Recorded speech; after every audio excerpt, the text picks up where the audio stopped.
Hey guys, welcome back to the Ultimate Goosebumps Man channel, and today I am finally going to be bringing you guys my episode review for Be Careful What You Wish For. And I know it's been a while since I've done these kind of reviews. I posted the Be Careful What You Wish For book review I think 1 or 2 weeks ago by this point, and you know, I've given my thoughts about the book. It's not one of my favorites. I'd say it's probably my least favorite book I've read so far, and I gave it around a 2 out of 10 stars. Really not a good book in my opinion. It's a very weak one, and a spew of really great Goosebumps books that kind of came through from that era. And, of course, today I'm talking about the episode adaptation, and probably wondering why I'm holding up Ghost Beach DVD. Well, that's because Be Careful What You Wish For is featured on this DVD, so that's why I'm using it as my visual representation. But, talking about the episode of Be Careful What You Wish For, I'm going to say right off the bat, I do like this episode a little bit better than I like the book. It's still not a great episode by any means. It's definitely one of the weaker episodes still, but compared to the book, it has a lot more prose to it, and is a little bit more, I guess, interesting with the ideas it develops.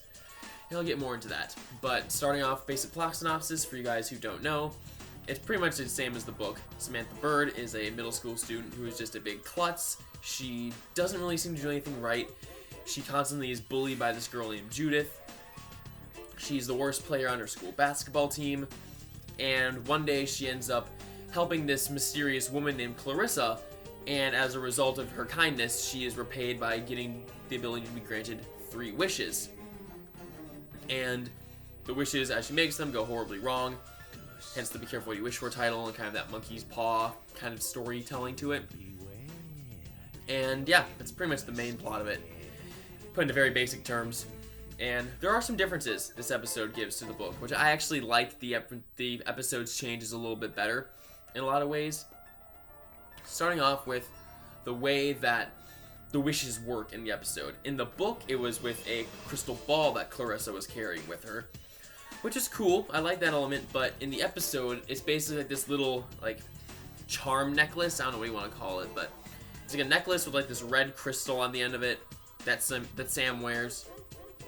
And whenever she makes a wish, you know, basically Clarissa who can be summoned, and she makes this wish, and then the wish comes true with the necklace. And that's a cool mechanic. I kind of like the necklace change a little bit more, just because it's more unique than this crystal ball kind of stereotypical wish granting thing. So I dig that, and I think it's even a little bit more of a reference to the monkey's paw, because if I remember correctly with the original Monkey Paw story, I might be wrong, but wasn't it like on a necklace or something? I can't remember for sure, but I believe it was like on a necklace, so it seems like a little bit more of an homage to Monkey's Paw. But going back to the other changes, the biggest change I would say in this episode is Sam's second wish. So in the book and in the episode, her first wish is to be the best player on the basketball team, but instead of her actually being good at basketball, and instead goes backwards and makes her stay the same skill level, but makes everyone else on the team even worse than her, so she's the best by default. That's unchanged, same as in the book. But the second one is the big difference, because in the book, I can't remember exactly what Sam's wish is, but I think she wishes for Judith to disappear. I believe that is what it is.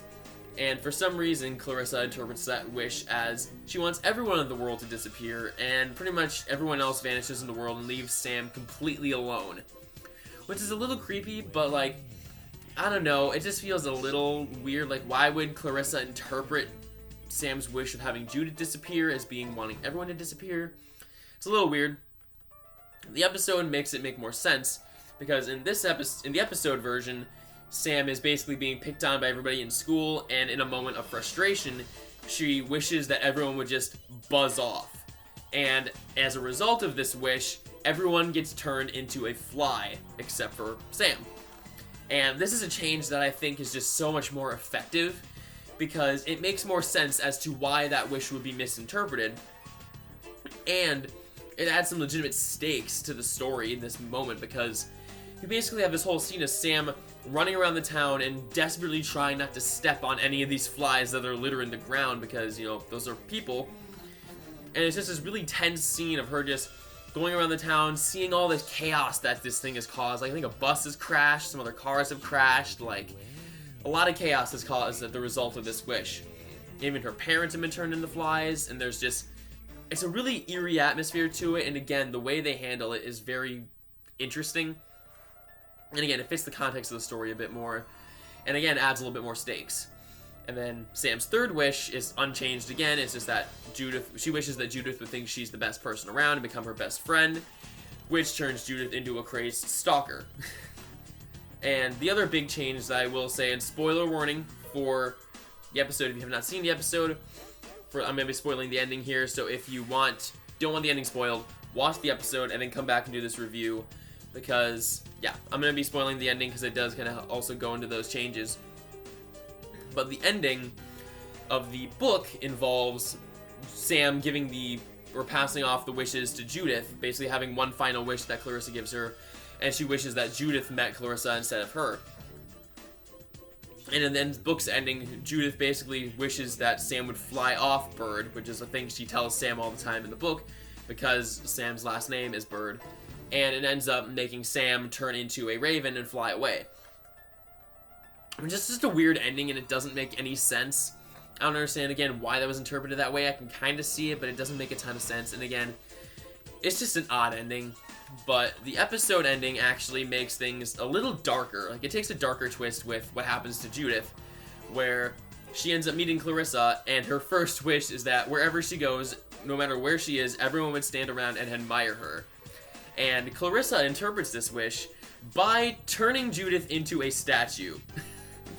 Which is just way more creepy and sinister, and it's just like, it raises so many questions that like unsettle you. Like, you know, is Judith conscious as a statue, or is she not conscious at all and she's just kind of cursed to live out the rest of her days as a statue? You don't know, but it's really eerie. There's some creepy music, and just the way that everything happens in it, it's just unsettling how it ends, and it's a way better ending than the book. However, the episode still has a lot of flaws to it.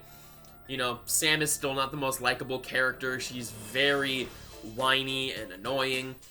And I think the actress does a decent job playing her, but she's not great. I think Clarissa is phenomenal in this episode, though.